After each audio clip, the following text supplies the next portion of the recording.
Well, good evening, ladies and gentlemen, and welcome to KCAL. Doug Fain here, along with Norman Cline, Denise Cline. I don't know where they are on the screen, but you can see them. We wanted to bring you something a little bit special. You know, we were going to have a show the middle of April.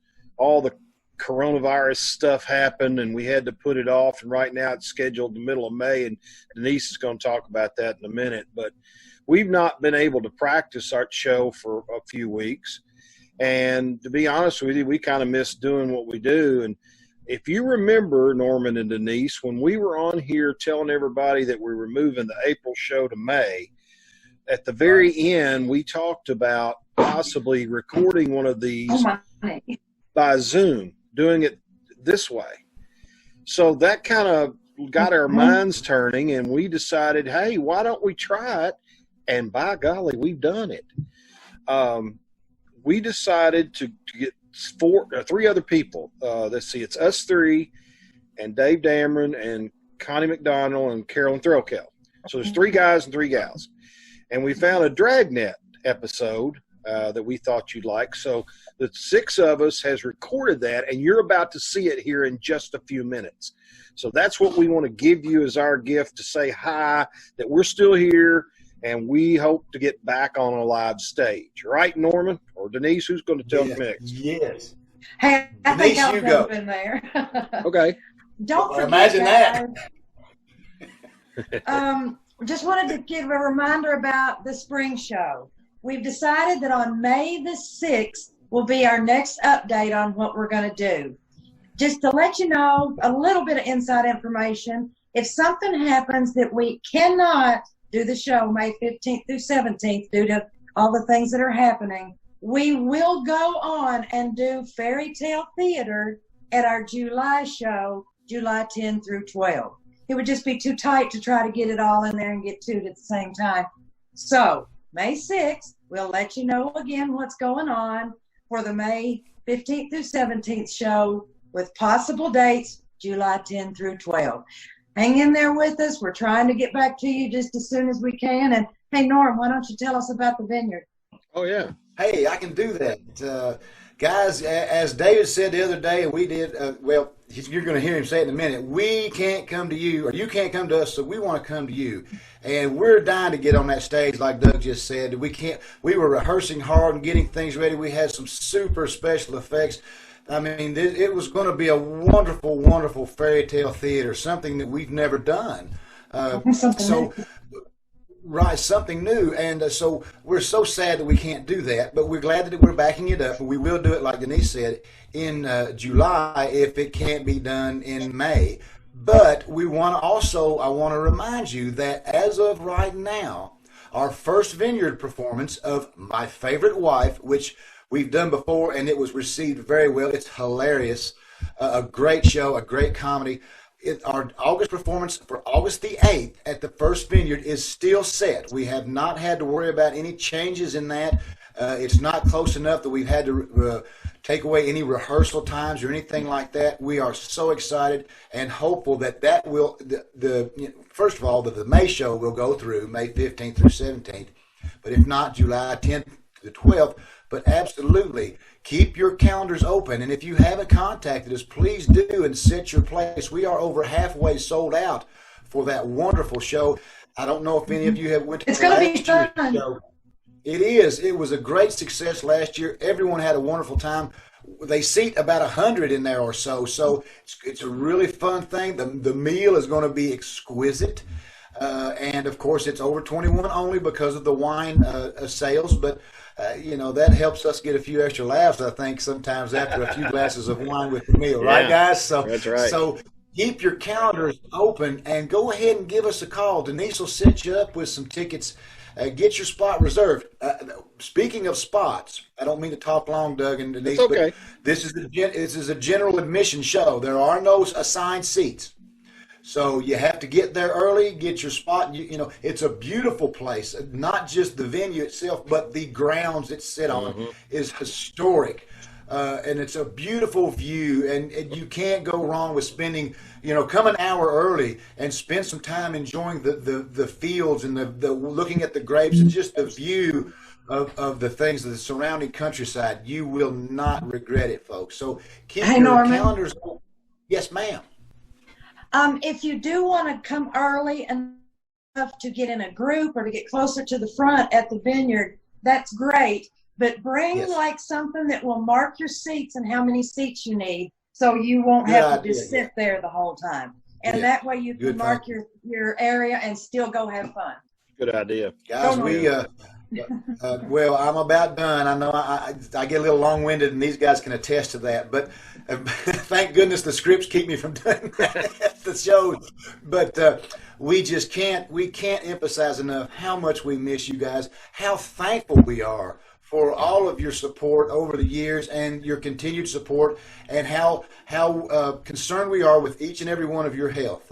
We love you guys. If it weren't for you, I mean, who knows? We'd just be, who knows what we could be doing in our spare time. That's a fact. Probably just driving each other crazy. Of course, Doug's got his radio show. I need a haircut. So.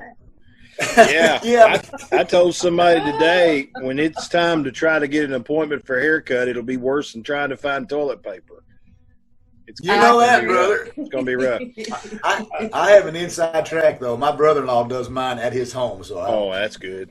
Well, one thing I want to tell people about before we start the Dragnet, and that's something that all of us here, and Connie and David and Carolyn participated in, is this is new to us. We've never done a show like this on the internet, on a meeting room. So it's not going to sound exactly like it would if we were on live stage. I mean, and it's not things that we can control, like the bandwidth of the internet. Different people live in different places. We all know that according to where you live, your service is better than maybe somebody else's. The sound quality is going to be different because everybody's on a different unit. We got iPads, we got laptops, we've got external mics, we've got some people that don't have external mics. So it's all different than if we were on stage. But what I think that people should really do, and we have said this in the theater, I think this is an excellent time for people to close their eyes, yes, Denise, and look away or turn your monitor down or something and imagine that we actually are coming to you on the radio back in the 1950s. So we just want to tell you this is our first time doing this. We maybe do it again next month. I don't know. We're talking about possibility of doing it again according to how you receive it. What I would like for you to do is maybe leave some comments. You're looking at it on the Facebook page, and we're going to be shooting you to the website, but make sure you leave comments and let us know if you like it or if you don't or whatever. I mean, we want to hear from you. So that's kind of what we wanted to tell you here before we started the actual Dragnet. Now, I will say this too. While all 6 of us participated in different roles, we want to give a big shout out to Dave Damron for the work he did post-production. When, I gave him basically a flash drive with the music tracks and said, here. And he went after we recorded and came up with the graphics and put the music in the right place, did a really good job putting all that together. And so we want to give him credit because I know it took a lot of time for him to do that. Absolutely. And guys, he is also the man that records all of our shows for you. And if you've watched any of them, Doug has posted some on our Facebook page, some of our past performance videos. And so now they're on Podbean as well, but you have been able to see that. Well, David Damron is responsible for those videos, the editing, and anything extra that was added post-production, like Doug says. So kudos to Dave. He does a very good job. He loves it. And he does a very good job. We're very fortunate to have him as part of our group, that's for sure. All right. Well, with that being said, we're going to get into the second half. We've been here. We're we're sad that we can't give you refreshments right here at the halfway point, but you can run and get you some popcorn or a Twinkie or something. But there's a lot of information we've shared with you. Every bit of the information that Norman's talked about, Denise has talked about, is on our Facebook page. It's on our website, and we invite you to go and see those. And there's a lot of other stuff, too, that they can see. Our phone number is 885-5363 at the box office. 885-5363. Great. And now, guys, I guess on with the show, right? Absolutely. That's right. Well, good evening, ladies and gentlemen. Welcome to KCAL Old Time Radio. Glad to have you along. Aren't we, Norman Cline? Yes, we are, Doug. Good to see you, buddy. And I'll tell you what, we're glad to be with you guys. Aren't we, Denise? Sure are. Hey, guys, we're looking forward to this. I hope you are too. Aren't we, Dave? We certainly are. And since you guys can't come to us, we thought we might come to you. Isn't that right, Carolyn? That is so true, Dave. And I think Connie's going to agree. I sure am. We sure miss you guys. And now, on with the show. So everybody sit back and enjoy a 1950s version of Dragnet, a show called The Big TV.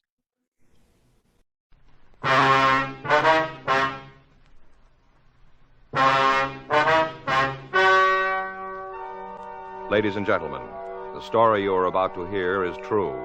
The names have been changed to protect the innocent. Dragnet is brought to you by Chesterfield, made by Liggett & Myers, first major tobacco company to bring you a complete line of quality cigarettes.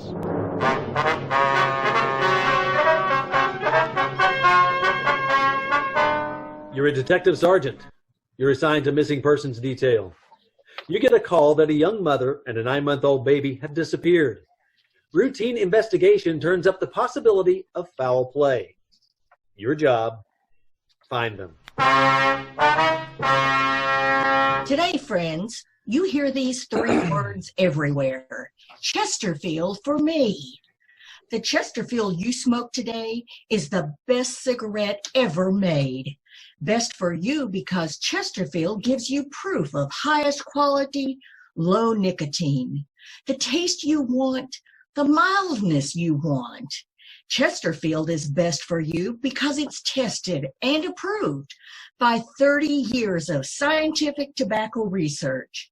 Chesterfield is best for you because it has an established good record with smokers, proven by test after test. Yes, friends, the Chesterfield you smoke today is the best cigarette ever made for the taste you want, the mildness you want. Join the thousands now changing to Chesterfield. Always say, Chesterfield for me.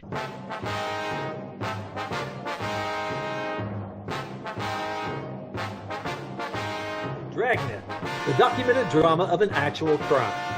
For the next 30 minutes, in cooperation with the Los Angeles Police Department, you will travel step by step on the sides of the law through an actual case transcribed from official police files. From beginning to end, from crime to punishment, Dragnet is the story of your police force in action. It was Tuesday, August 12th. It was warm in Los Angeles. We were working the day watch out of a homicide division missing persons detail. My partner's Frank Smith. The boss is Captain Lorman. My name's Friday. We were on our way out of the office. It was 10:14 a.m. when we got to 1865 Malabar Street. That was the manager. Better try it again. Yeah. Just a minute. I'm coming as fast as I can. Sounds like she's got trouble. Yes, it does. Yeah. Mrs. Fleischer? Yeah, what do you want? We're police officers. We'd like to talk to you. Come on now. I gotta take care of that kid. Thank you. Thank you. Sit down. I'll be right back. Oops. Sounds like colic to me. Is that right? Sure, sounds like colic. I wonder if she's got a hot water bottle. What? Hot water bottle. Put it on the kid's stomach. Makes him feel better. Oh, yeah. Both our kids had colic. Pour out 3 hot water bottles. On 2 kids? Yeah, we lost a stopper on one of them. Yeah. Baby's teething, having a rough time, you know. Oh. This is my partner, Frank Smith, ma'am. My name's Friday. We'd like to ask you some questions about one of your tenants. Oh, which one? Mrs. Shipley. We understand she had apartment 207? Yes, she did. What about her? Do you know where we can get in touch with her? I ain't got any idea. When did you see her last, ma'am? Guess it must have been a month ago. Is it possible you may give us an exact date? If I could have done that, I'd have told you right away. I ain't got nothing to hide. Well, we didn't mean to say that you did. Well, it sounded like it. It sounded an awful lot like it. Look, mister, I'm going to be honest with you. Yes, ma'am. When Harriet first moved in here, we got along fine. She was all the time wanting me to tell her how to take care of the baby when it came. Yes, ma'am. We got along fine. We used to have our little cups of coffee in the afternoon. Chummy, you know. And all of a sudden it got different. How's that? Just did. Her husband was overseas in the army, and I guess Harriet missed him pretty much. At least she was always saying how much she did. Wishing how he'd be here when the baby was born and all. Got terrible depressed. Uh-huh. Moody, you know? Yeah. I did what I could to help her. I used to go up there and we'd sit and talk, and I taught her how to knit. Even gave her some needles and some yarn as a little present. Thought maybe it'd give her something to think about. Maybe keep her mind off her and her husband. Didn't do no good. Well, how long had her husband been away, ma'am? 4 months this time. He's over in Japan, I think, Army. Yeah. Harriet used to go out every once in a while, go down to the show. Seemed like about every picture she saw made her sadder. Guess that's why she did it. Got so sad she just couldn't take it anymore. What's that? Tried to kill herself. Mrs. Shipley? Yeah, I got the kids in bed one night and I went up there. Hadn't heard nothing from her that day, so I went up to see how she was, and it's a good thing I did, too. Found her right there in the living room floor, cut her wrists. Right away, I called the doctor and the ambulance, and some people come running around. Took her to the hospital. It was a big deal. Guess I found her in time, though. They pulled her through. Mm-hmm. Walk up there and find her dying, that far from death's door. And when she comes home from the hospital, what thanks do you think I get? Go ahead, ma'am. Nothing. Not a single solitary word do I get. She's mad. Said I should have let her alone. Let her done it. Come in here when she got back and read me off in words I ain't used to hearing. Uh-huh. I have 5 kids, mister, and it takes a lot of time. And I ain't got no time to go running around after nobody who don't thank a person for saving their life like that. Called it quits right then. Right that minute, we were no longer friends. Now, Miss Fleischer, when did she make that attempt on her life? It was last September. I don't remember the date. I think it was the 2nd, maybe the 3rd week, and I'm not sure about what day it was. Anyway, after I saved her life, and she's mad. Well, now, does she have any people here in Los Angeles, did you know? I never heard her talk of none. Well, now, she's got a sister, I do know that, but I don't know where she is. Don't think Harriet ever even said. Well, what did she say when she left? Did she give you any idea of where she might be going? Didn't even see her. She didn't come by and say, so long, goodbye, take a jump, nothing. She just left. One night she's here, next morning she's gone. Did she get any mail while she was here?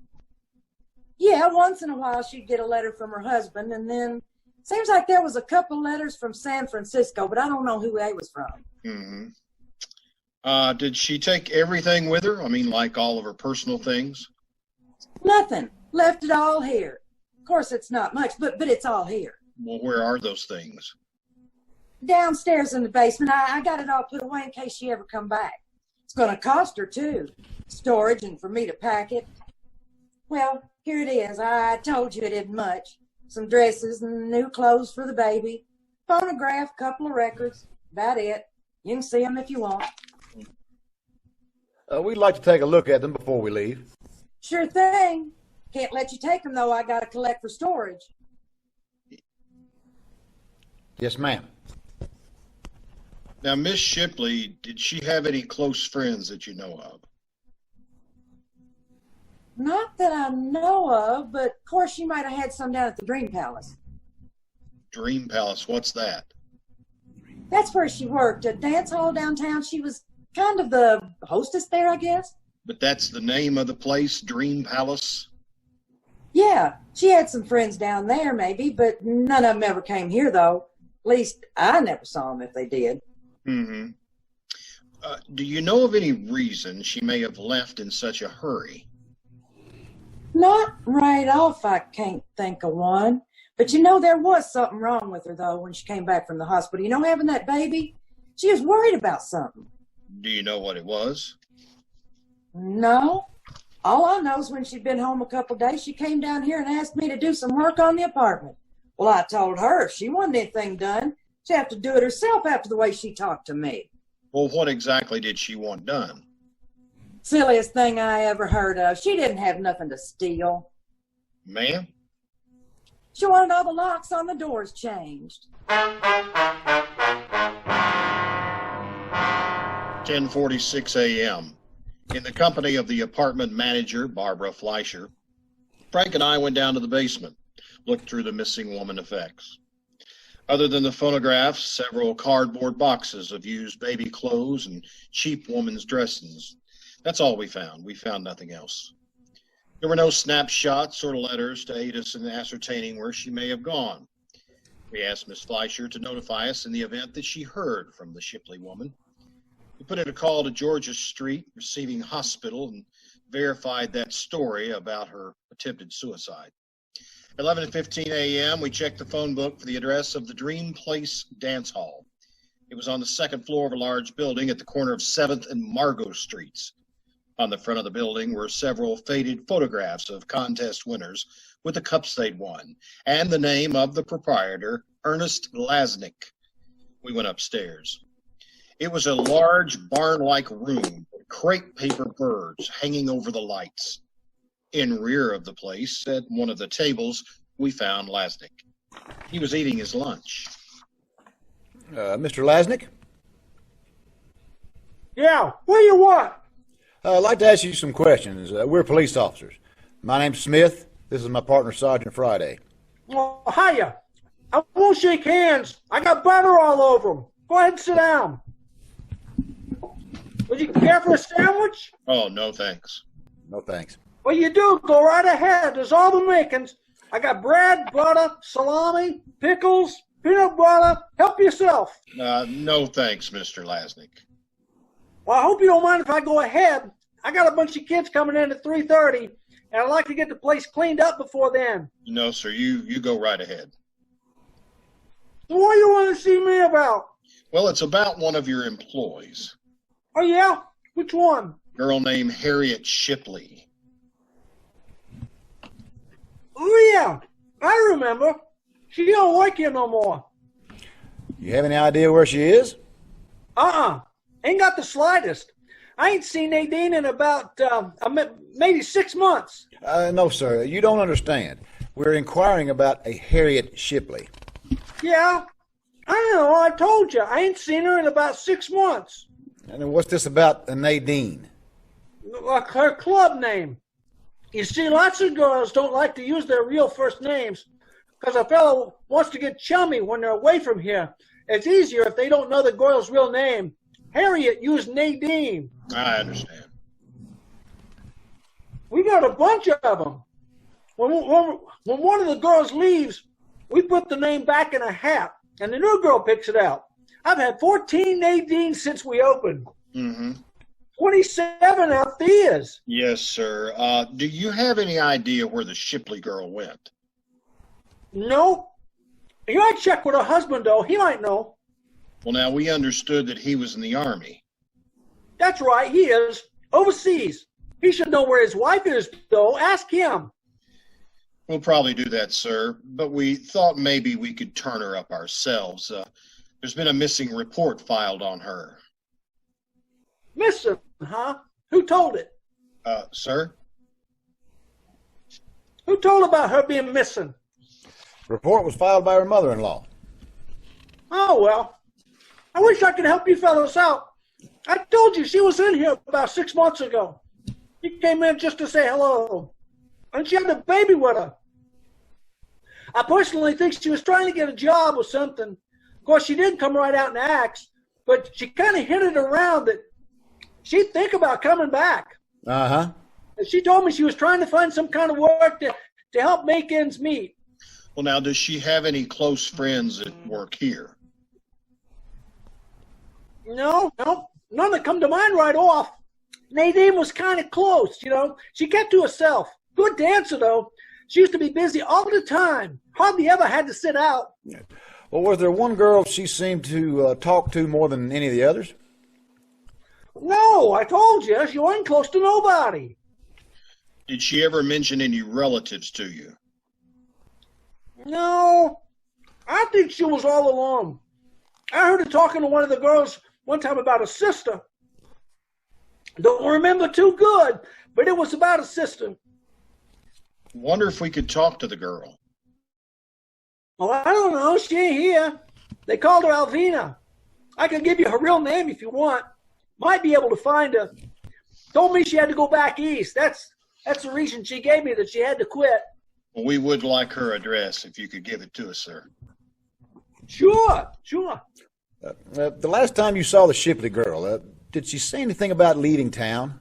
No, I wouldn't be surprised, though. Well, why do you say that? Well, the poor kid was scared to death. She told me she wanted to get away. Well, do you know what she was frightened of, sir? Yeah. Cliff Bender.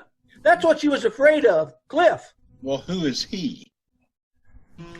Now, look, I'll tell you the whole thing. Be easier that way. But one favor I got to ask you, though. Yeah? That you won't tell Cliff that I told you. He come up here, he could tear the place apart easy. And he would, too, if he knew I told on him. You got to promise me you won't tell him. All right, go right ahead, sir. Well, Nadine, or Harriet, she came to work for me about 1.5 years ago. Came in and told me she had experience someplace in some dance place in the Midwest. I don't remember the name right off. It probably come to me, though. Uh-huh. Well, I told her I'd try you know, on some sort of a probation or something. Yeah. Yeah, and it worked out fine. By the end of the week, I put her on permanent. She did real well. A lot of guys coming in just to dance with her. Wouldn't have nobody else, just Nadine, Harriet. Uh-huh. And that's how she met Cliff. He came in one night and fell for her right off, and they started to go together. I told him I didn't like the idea of the girls going out with the customers. It's really not good business. Didn't make any difference to them, though. They kept right on seeing each other. Well, that's this Bender fella, right? Yeah. Well, anyway, one night this soldier came in. He was took right away with Nadine, asking for a dance. Kept buying tickets all night so she could dance with him. Just him. He came back the next night, same thing. All night long, he danced with Nadine. Made Cliff pretty sore, but there wasn't anything he could do about it. She wanted to be with the soldier. Wasn't too long before she told me they was going to get married. But Ward got wrong about that, and that really made Cliff hacked. Real hacked. Yeah. Yeah.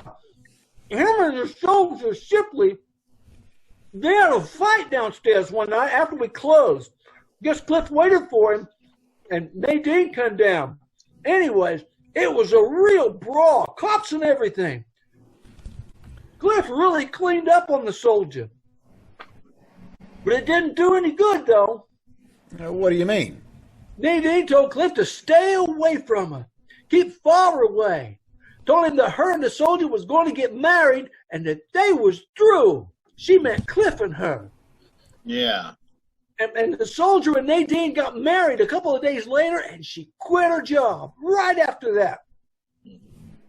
I heard right after that he went overseas and Cliff was around trying to break things up. Didn't do no good, though. Nadine loved the soldier, and she planned to stay with him. Yeah.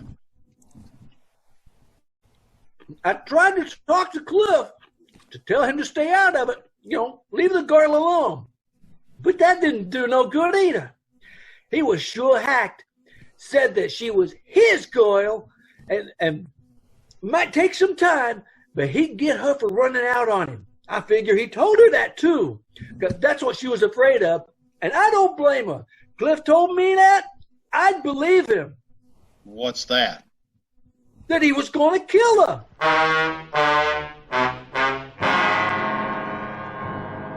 2:26 p.m. After we'd gotten the names and addresses of the employees of the Dream Place who knew the missing girl, Frank and I went back to the office, and we had the names checked through the record bureau. We found one of the 14 people on that list had arrest records, and that was Cliff Bender, who had been picked up on a charge of suspicion of burglary.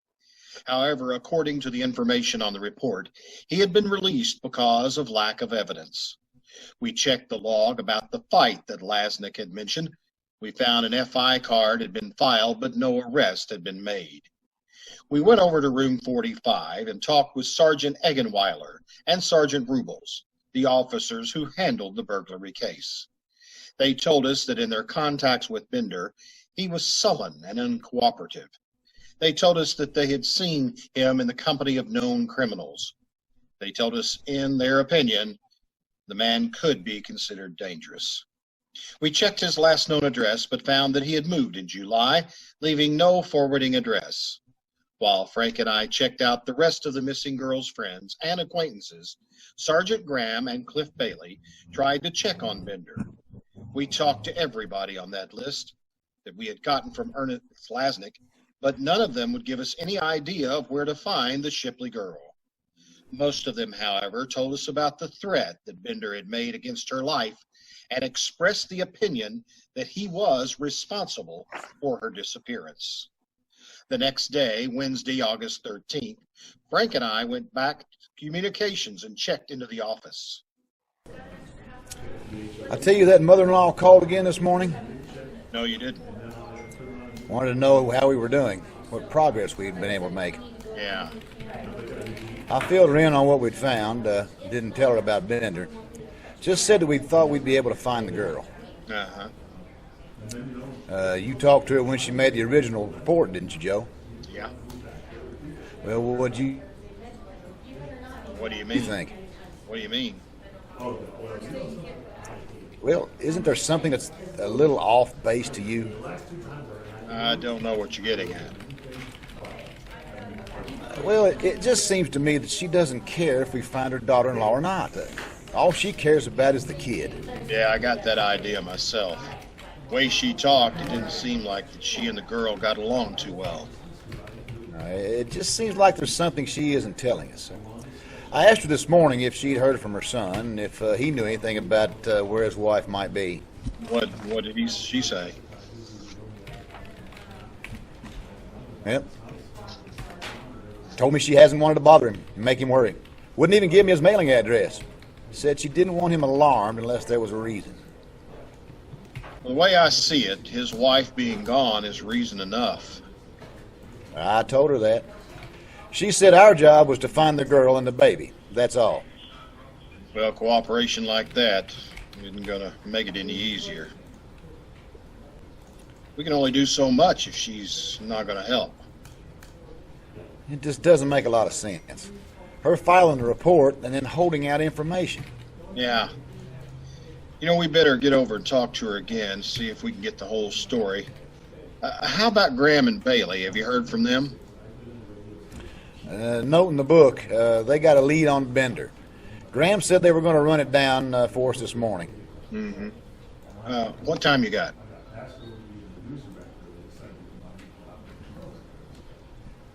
$9:43. I want to talk to this skipper, make arrangements to put a picture of that Shipley girl on suspects wanted this afternoon. May be able to turn something. Yeah, sure. A lot of loose ends, though. Oh, there's the phone. I'll get it. Missing person, Friday. Yeah, Graham. Uh-huh.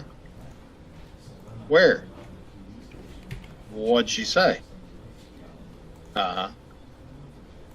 Yeah, that's about the same. Yeah. What? You want to call the crime lab? Right. We'll meet you out there right away. Well, they found where Bender was living. What do you mean was? Checked out last June, about the same time the Shipley girl disappeared. Landlady hadn't seen him since. Guys came up with something else, though. Yeah? Couple of shirts for the baby. Uh-huh. Blood stains all over them. 10:02 a.m. We got to the apartment where Bender had been living. The crew from the crime lab was there and were photographing the room, and the clothing had been found. Sergeant J. Allen told us that he'd have to run a precipitate test on the stains before he could tell whether or not they were of human origin. 10:45 a.m. They finished their investigation on the scene and went back to Central Station to compile the results. Frank called the office, and a local and an APB were put out on Cliff Bender, asking that he be picked up as a possible suspect. We also had his card flagged in the record bureau. We talked to the landlady of the apartment building, and she told us that Bender had left the apartment hurriedly on a night in the middle of June. She was unable to tell us the exact date, but she did go on to say that she'd been getting a check for the rent each month. We asked her if she could show us either one of those checks or an envelope that it had come in. She explained that she had thrown the envelopes away and cashed the checks. She was unable to tell us where the checks had been mailed from. She said that as far as she knew, she never seen the Shipley girl in Bender's apartment. We asked her to notify us immediately in the event that the suspect returned. We put in a call to the bank where the rent checks were cashed and asked that they check for us. 1:30 p.m., Frank and I went over to the crime lab and talked to Jay Allen. He told us the stains on the baby clothes were human blood. He showed us the photographs taken, but there was nothing in them that would have given us a lead, either to the girls or Bender's whereabouts. That afternoon, the picture of Harriet Shipley was telecast over the police program. We got several calls from citizens who said they'd seen the girl. We checked them all out.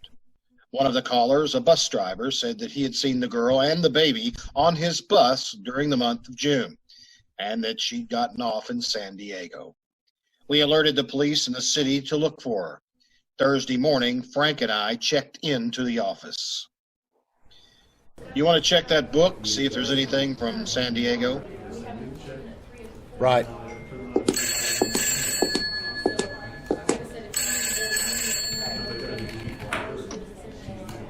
Missing persons, Friday. Yes, that's right. Yes, we did. Uh-huh. Where? You're sure? Uh-huh. Right away. Get your coat, Frank. What have you got? The Shipley girl. They found her.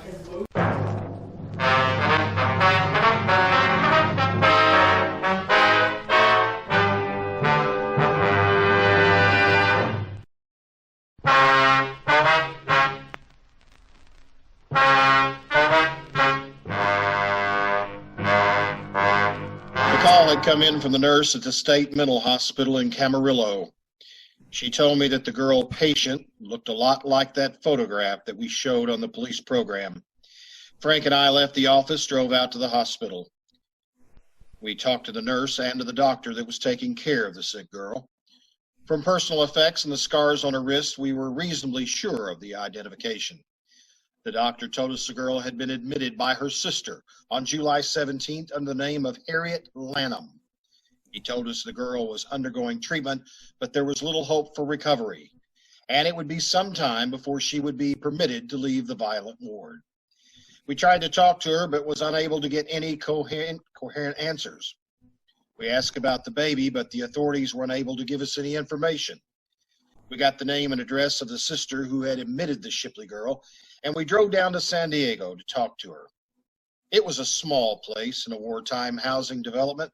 The paint was peeling off the plyboard walls, and the front yard was overgrown with weeds. The woman that answered the door identified herself as Pauline Lavin. Sure. What do you want to know? Don't make no difference now. You can go back and tell her that it's too late. Way too late. Tell who? Mrs. Shipley, Harriet's mother-in-law. You go back and tell her that she done it good. Ain't nothing left to do to Harriet. It's all been done. You tell her that. We don't work for Mrs. Shipley. We're trying to find out what happened to your sister and the baby.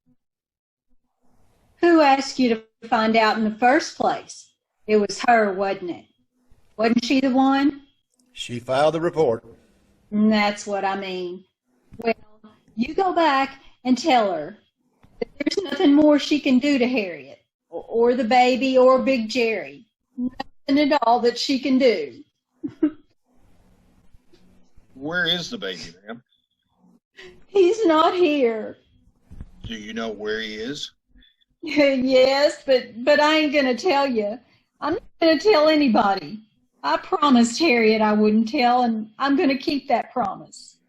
Look, Miss Lavin, we don't want to hurt your sister. We're just trying to get to the truth. Maybe you better tell us what you know. You ain't doing this for old Miss Shipley? No, ma'am. All right, then. I'll tell you, but not for her. I wouldn't give her the time of day. She's the one who did it, the whole thing. You can lay it right at her feet. You want to tell us? Since they got married, she's been giving the kids trouble. Right from the start, she heard about it. Said that Harriet wasn't good enough for her son. Said Harriet was cheap. But it didn't make any difference to the kids. They got married anyway. They loved, so they got married. Uh-huh. As soon as Big Jerry went overseas, she started on Harriet to get an annulment. All the time writing her letters, telling her how cheap she was, and that if she really loved Jerry, that she'd get an annulment. Then she found out about the baby, so she started saying how they should get a divorce. Does Harriet's husband know about this? Sure he did. Knew it all along. He didn't like it. Told his mother to stay out of their lives. Kept telling her, but that it didn't do no good. None. Then Harriet got the wire. The one where it told her that Big Jerry was dead. Almost killed her. I thought it was going to. They was really in love. It isn't often you see something like them two. Real love. The kind you live, not the kind you just talk about. Uh-huh. Well, one night, right after she got the wire, she got a phone call from San Francisco from old Miss Shipley. She told Harriet that she was going to go to court to take the baby away, that she could prove Harriet wasn't a good mother and that she didn't deserve to have the baby. Was Harriet living here at the time? No, she'd come down every weekend, but she wasn't living here. There was a guy up in L.A. that was giving her trouble, a fella named Bender, I think. He was with her when she tried to kill herself. He ran out so he wouldn't get mixed up in it. He was always giving Harriet trouble. So she left one night to get away from him and from old Miss Shipley. She came here and said that she just wanted to be left alone with her baby. That's not a lot to ask, is it? Is it? Just to be left alone? No, ma'am. It was for old Miss Shipley. Just wouldn't let Harriet alone. Kept after her, saying how she was going to take the baby away. How Harriet was an unfit mother. That's why she came down here, to try and hide, get away from the old woman. Didn't do any good. She maybe got away from her, but she kept thinking that any day the doorbell was going to ring and there'd be that old bag with the papers to take the baby away from. got on her mind. Suddenly, wasn't much else she was thinking about but how to keep her baby. She went out walking one night, took the baby with her. Rained hard. I guess the baby took cold. Anyway, next day he came down with a bad fever. A couple of days later, he was dead. Not even a year old, and he was dead. You want to go on, ma'am? Harriet sat around for a week. Didn't say anything. Didn't do nothing but just stare at the wall. Didn't even cry. Just sat and looked at the wall. And all of a sudden, she just fell apart. Wasn't anything that could hold her. She said she was going up to San Francisco to see her mother-in-law. I called the doctor. He said it was a breakdown and said I would have to have her committed. I signed the papers, and that's where she is. I went up to see her. She don't even know me, and I'm her sister. She don't even know me. So you just tell old Miss Shipley how good she did. You just tell her what she did to my sister. Tell her how the baby's dead and she finally got what she wanted. Because now Harriet hadn't got the baby.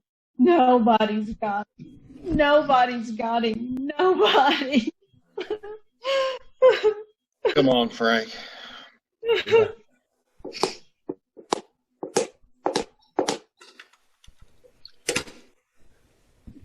Where to? Better get back to town. Guess so. So we can tell Miss Shipley.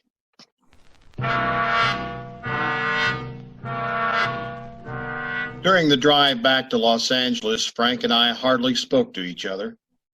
We were both occupied with the thoughts that were going through our minds. We got back to Los Angeles at 9:30 p.m., went directly to the hotel where Miss Shipley was staying. The desk clerk told us that she'd left word that she didn't want to be disturbed. We told him it was a matter of importance. He called the room and asked that we come right in. We took the elevator to the 7th floor and walked down the hall. I'll get it.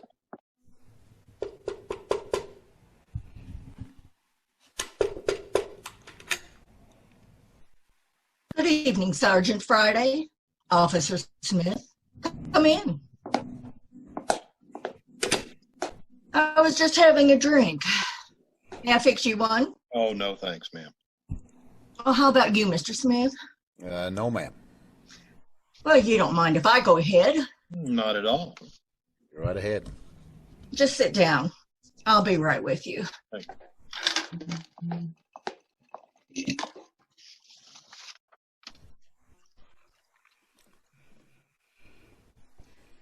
The desk clerk said it was important.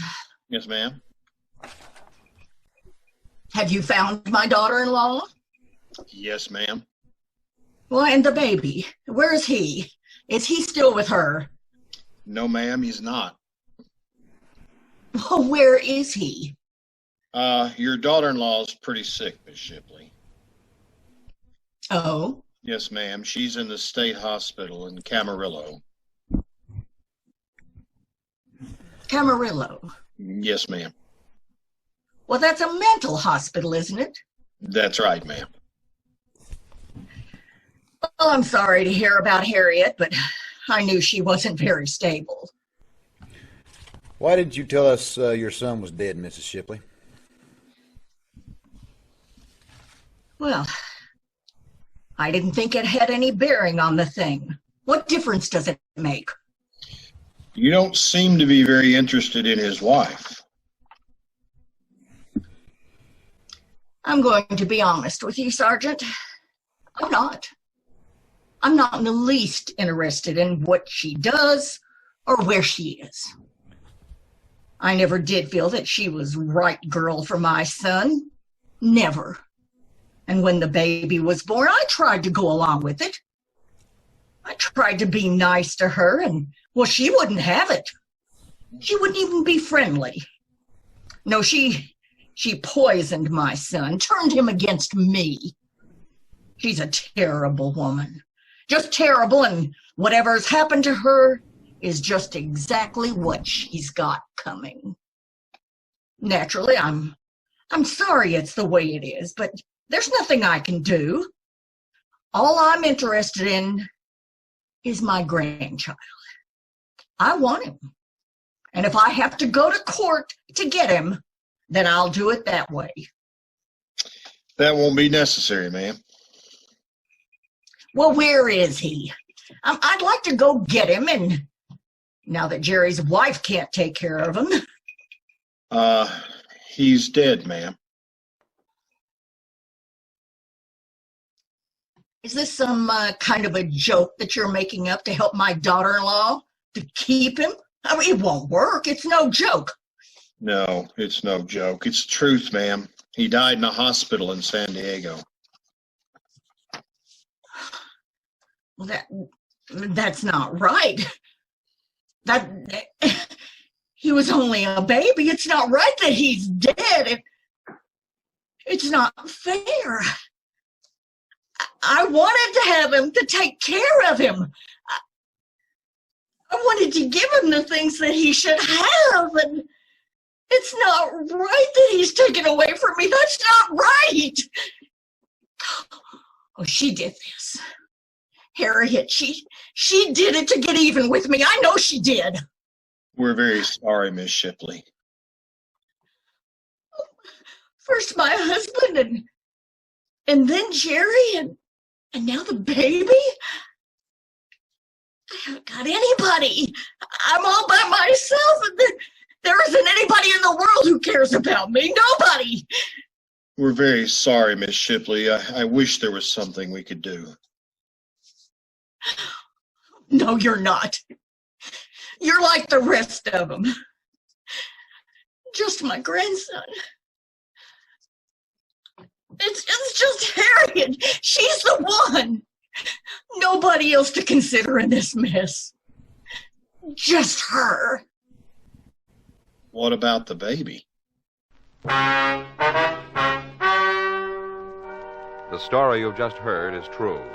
The names were changed to protect the innocent. On Thursday, August 14th, a meeting was held in the Captain of Homicide's office, Los Angeles Police Department. After a word from our sponsor, we'll have the results of that meeting. The Chesterfield you smoke today is the best cigarette ever made and best for you. That's a fact. And to my way of thinking, it's the very best reason for you to change to Chesterfield. Buy them either way, regular or king size. If you try them, I think you'll say with all of us, Chesterfields for me.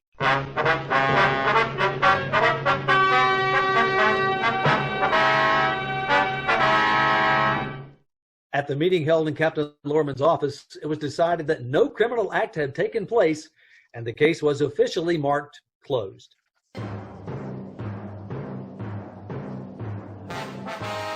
You have just heard Dragnet, a series of authentic cases from official files. Listen to an entirely different Dragnet case history each week on your local NBC radio station. Please check your newspapers for the day and time. Chesterfield has brought you Dragnet, transcribed from Los Angeles.